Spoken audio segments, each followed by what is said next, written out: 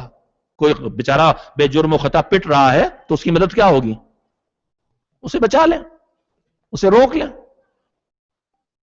کوئی بدنام کیا جا رہا ہے بے خود جرم و خطا تو اس مظلوم ہے، ہم اس کی مدد کیا کریں؟ اسے بدنامی سے نکالیں باہر۔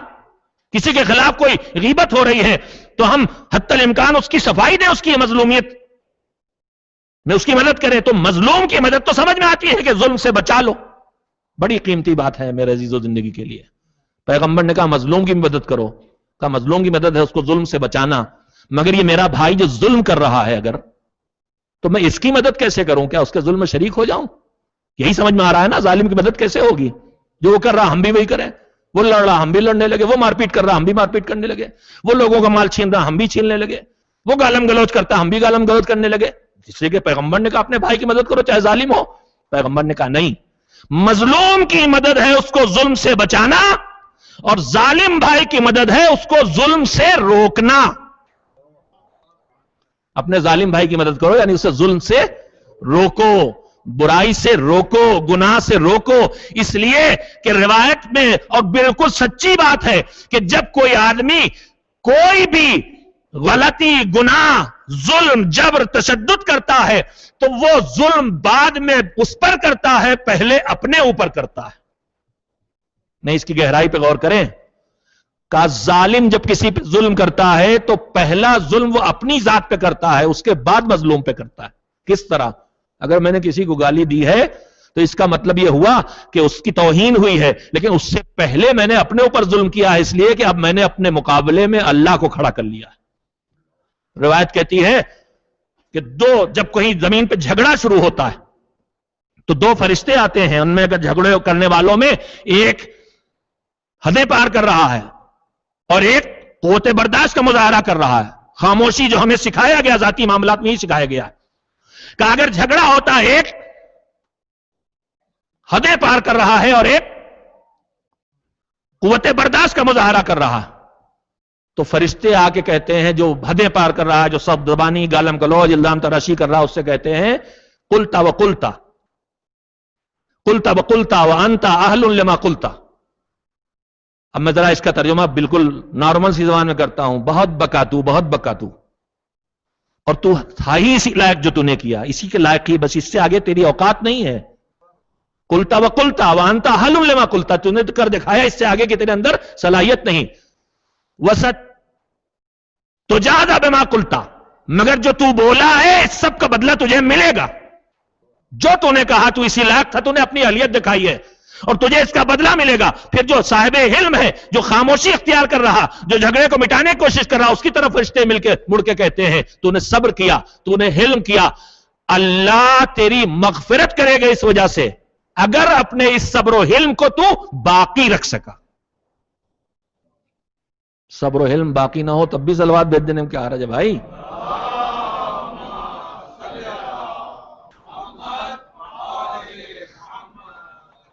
ہمارے یہاں ایک مسجد ہے شہر میں جو زمانے میں منظم کی گئی بنانے کے لیے نئی، تو اس کا نام حیدری مسجد، لیکن کچھ دنوں ٹوٹی رہی تھی تو وہ ٹھنڈی مسجد کہلاتی تھی۔ ہمارے ہاں کچھ الفاظ بھی ایجاد کیے جاتے ہیں، ٹھنڈی مسجد یعنی جو گر گئی۔ ہمارے ہاں پتہ نہیں اس کا کیا مقصد ہوتا ہے، بہرحال میں نہیں جانتا۔ تو ٹھنڈی مسجد تو میں جانتا تھا کہ ٹھنڈی مسجد وہ ہوتی ہے، مگر میں ٹھنڈی صلوات نہیں جانتا تھا۔ اب سمجھ گیا ٹھنڈی صلوات کیا ہوتی ہے۔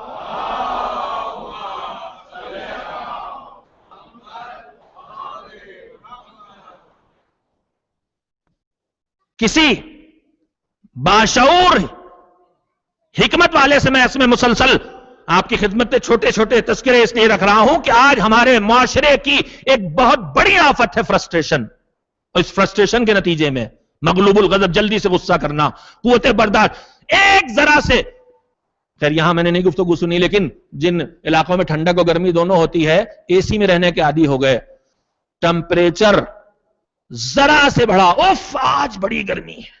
ارے بھیا گرمی ہوئی بھی ہے تو تم کہاں گرمی جھیل رہے ہو؟